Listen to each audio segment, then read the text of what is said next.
Hey everybody, with the release of Logic Pro 11.2 and a really powerful and expanded stem splitter, I thought I would go through some interesting tips, techniques, workflows on how to get the most out of this tool instead of just dragging and dropping. Let's look at some ways that we can use this in a more creative and really powerful way, given all of the other tools that Logic has already had. I want to start by bringing in a song from Apple Music on my phone. This is a technique that we've been able to do for a while. I'm going to go into our audio MIDI setup, which is inside our computer, not inside Logic directly. I have my iPhone 16 hooked up via its USB-C cable, and once I did that, it shows up usually not enabled. You have to actually click this button to enable it, and that enters it into the inter-device audio and MIDI mode. That's IDAM, and it is awesome. That means that this now is an audio interface for our setup. Okay, cool. So I'm going to close that. There's no other settings there to worry about. Inside Logic, I'm going to set up audio and make sure that my input is the iPhone. That means now that whatever my iPhone does, except for phone calls, you can't record phone calls this way, but other things like music, your memos, whatever, you play it on here. If you have a synthesizer or other music app, you can play it on there. In this case, I've already played in a song. I'm going to record arm this track and do a little bit more.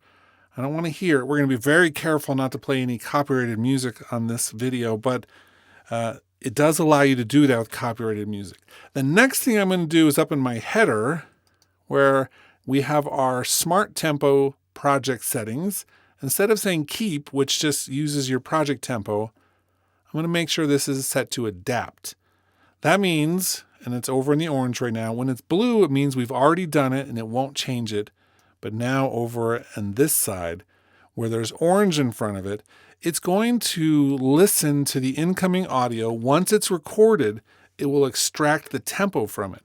I'm using an older song, one that actually has a fluctuating tempo from the days when music wasn't all 100% locked down to a metronome.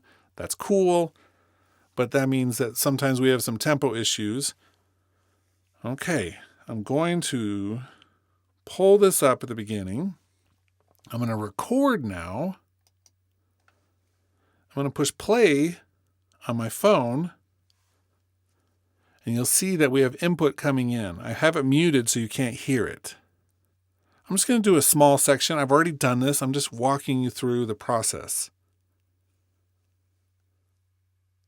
Okay, stopping my phone, and now I'm going to stop Logic's transport. It'll have this dialog unless you've said don't ask again, but you can always turn off the don't ask me again inside your settings. But I'm going to say show because I want to make sure there's a couple pickup notes and then that's a downbeat. So it got it right. It knows that this is a downbeat. You can see all the downbeats. It did a tempo analysis even for this short little segment, and you can see the fluctuation from 95.2 beats per minute to 94.4, 95.8. It's going sometimes sub-measure, but for the most part, it's hitting this on a measure-by-measure basis. We could do more if we need to, but we have other tools that really compensate. I did the whole song this way, and now that I've got the song, I'm going to switch this to keep so that it won't keep on doing that, and this is the song. Now, once we have the song and the tempo mapped, that's a great starting place to use the stem splitter. If you've already learned about how the stem splitter works, that's great. The overview in just 10 seconds here is that we now can do vocals, drums, bass, guitar, piano, and other. So we've added guitar and piano. We've also added these submix options, which allow us to do submix. Well, essentially things that we choose, it'll put them together into one file instead of doing a bunch of different individual things into a track stack. Okay, first thing I want to do is rip out the bass just by itself. I could do all of these, But because I want to do this in a certain order to explain some of these tips for you, we're going to just pull the bass out. The bass is actually really useful in terms of figuring out maybe a chord progression of the song. Maybe you already know the chords, but maybe you don't. Maybe it's a song that you're just not that familiar with. This is the bass part. We can listen to the bass part because it won't tell us much.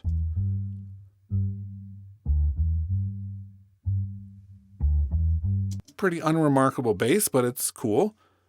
I'm going to turn on flex, and I'm down here inside of our editor, which you can get to by double clicking this or clicking the pencil, and make sure that we're in the track mode, not the smart tempo. I'm going to turn on flex. It'll do an analysis. And then once we get the analysis, I'm going to switch this up to the pitch mode. This is another thing that was released in 11.2. When I do that, you can see all of the notes from the flex pitch pop up into the middle of the editor. That was something that wasn't happening before. If I do drag this up, you'll see it goes down, but always some work to do. But now we have the flex pitch data. Great. And it's good enough, even though you can see there's definitely some bends into them, like they're pulling the notes as they play the bass. Now that we have these notes, we can come into our menus here, into the edit menu, and say create a MIDI track from the flex pitch data. This is useful for me. I read notes. Not everybody does, but if you do, this is useful. Even if you don't, I recommend learning some basic notation. Here's what we end up with. This series of notes. So these are the notes that the bass played. This is helpful because it shows that we're on a G a bunch. That's great. I have a keyboard loaded up here, so then I can actually look at this. Let's put this in. We'll just load this up like that. Here we go. Score mode. So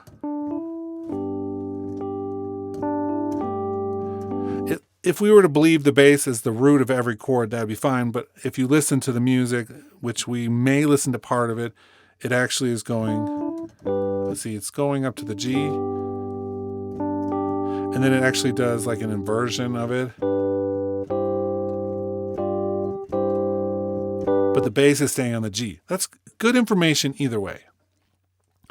Okay, so now we have the MIDI bass.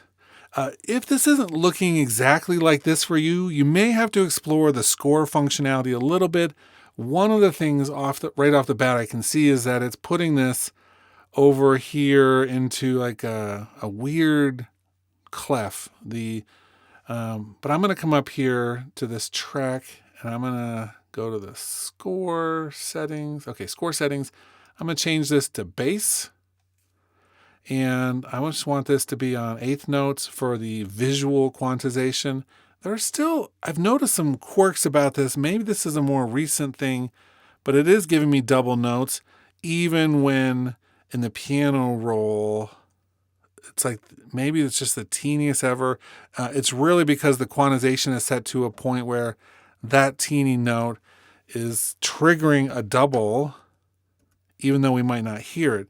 So if you want to really get rid of all that stuff, then you would just click on the actual piano roll and delete any of those little notes that fell through the pitch editor. Okay, so we have the bass. This is going to be super helpful.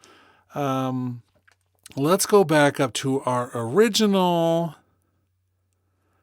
And, well, actually before that, you can see I actually have one thing of chords at the top here. And I put that there because I wanted to,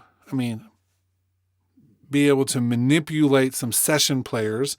I put it in the key of the song without even knowing that it was just going to be a G chord or a G root the whole way through. That makes it super easy for this section. So now I could come through and add a session player, bass player, and we'll move this back into that beginning section right there. Cool. We can adjust this in a lot of different ways.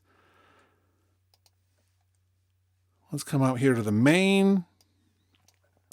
And I think For the actual pattern, I'm going to do a custom one. I could have it go off the tracks, but we're just going to have it do, we're going to do a custom one in just a moment.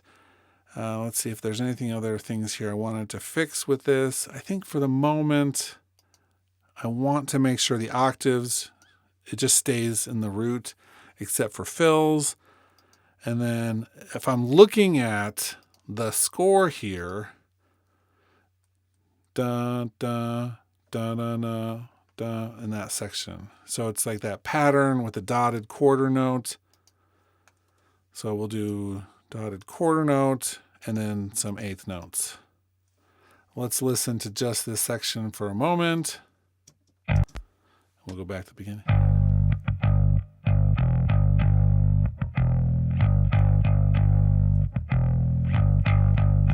Doing a little creative interpretation of that, but I think we're going to leave it for the moment. Maybe, no, we want the fills. Yeah, we're okay. We're going to leave it just like that for the moment until we add some of the other parts. The other thing we want to do is make sure the groove track is turned on. You can do that in your track header components. The groove track, that's a right click into there. And then I'm going to set the overall original song as the groove. I'm going to have the bass player follow it. Before we go too much further, let's also grab the drums. Again, we're being careful not to put too much copyrighted material out here, but the drums, and there's a question mark I have with this, because we're using the stem splitter, these aren't the original files anymore.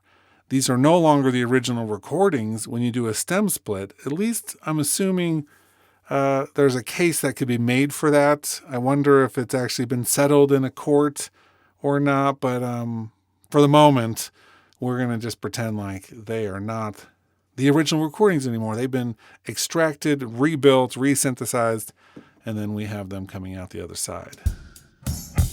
Okay, so let's see.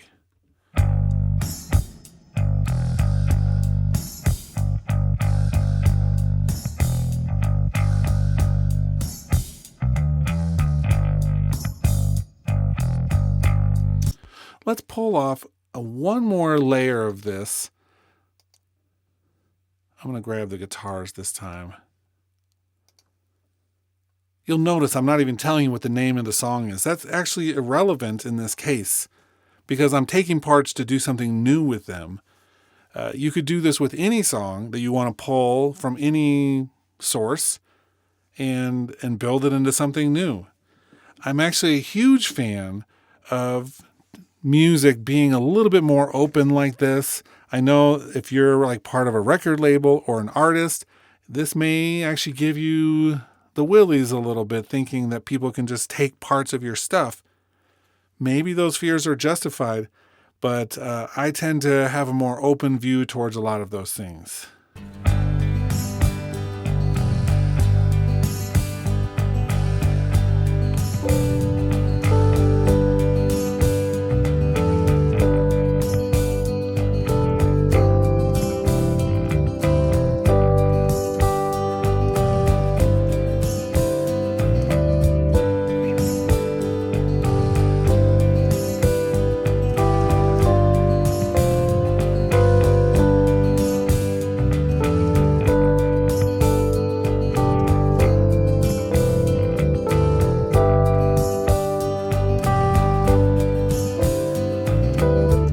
So now it's like we can build a whole new song from this.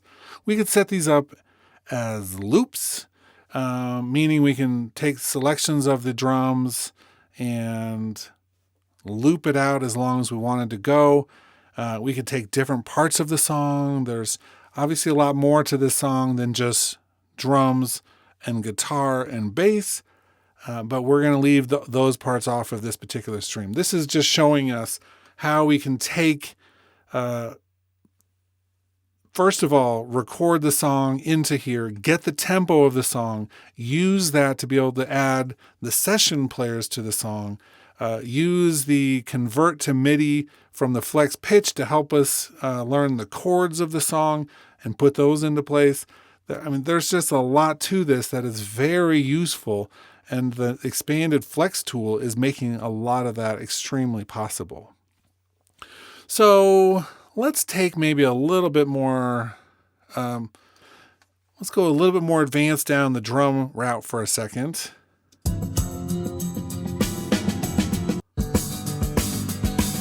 And let's come up here and just find a section of the drums that we want.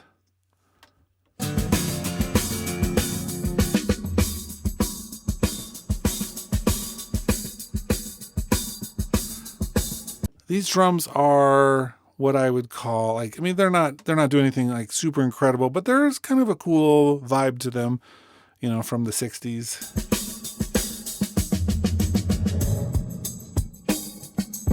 Right, so we have that section right there. Let's cut this up for a second, or even just use our marquee tool. Because I think that if we pull this out and want to use it in a different way, then I think we're going to be able to do some really cool things with that. We'll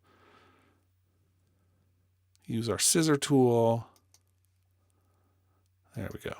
Right, so now we have this that we've pulled. The tempo, I mean, it's fine that we have the tempo like that. It is put into the file. One thing that we can do as well, if you're like, well, this has kind of a variety of tempos, even though they're small, one thing we can do is do a new set. You'll see a lot of stuff changed here, and we're going to talk about that in a second. All of that stuff went all over the place. One of the things that we sometimes have to do with this is make sure that flex and follow is turned on for each of the tracks, because then it will put them all back into the right place. You can actually set that in your settings to have it them automatically be on. That didn't work, but let's turn them on for all of those files. There we go. It's like we might just want to select, well, those ones are already good because we've turned on the analysis for them. And so now they have a flat tempo. And so if I were to change this tempo, let's go a lot faster for a second.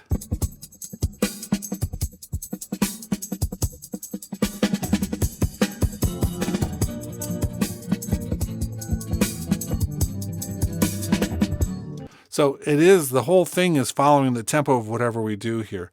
Let's put that back to, well, let's actually put it back to the original set like that. Cool. But let's take this file and we're going to drag it over to the side here. And I want to do the quick sampler optimized, which now gives us access to all of these files, kind of like the Rex technology. Let's turn off that, solo this.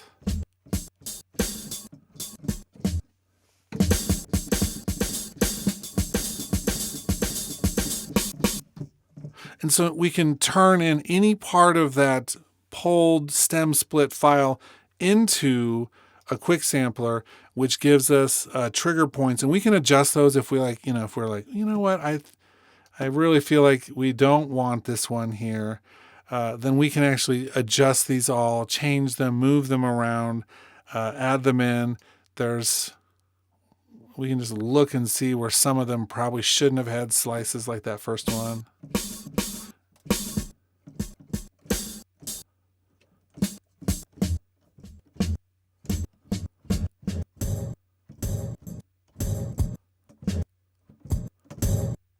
So we can customize that all we like with that, which is really nice. Here's another one we should have. Well, let's actually move that one to the right place. There we go. So a lot of flexibility with the quick sampler at that point and the other tools. Okay, that's a good starting point for some of these tips and tricks, a good ending point, maybe I should say. If you're interested in more videos like this where we dive a little deeper into how we can use some of these workflows, let me know in the comments.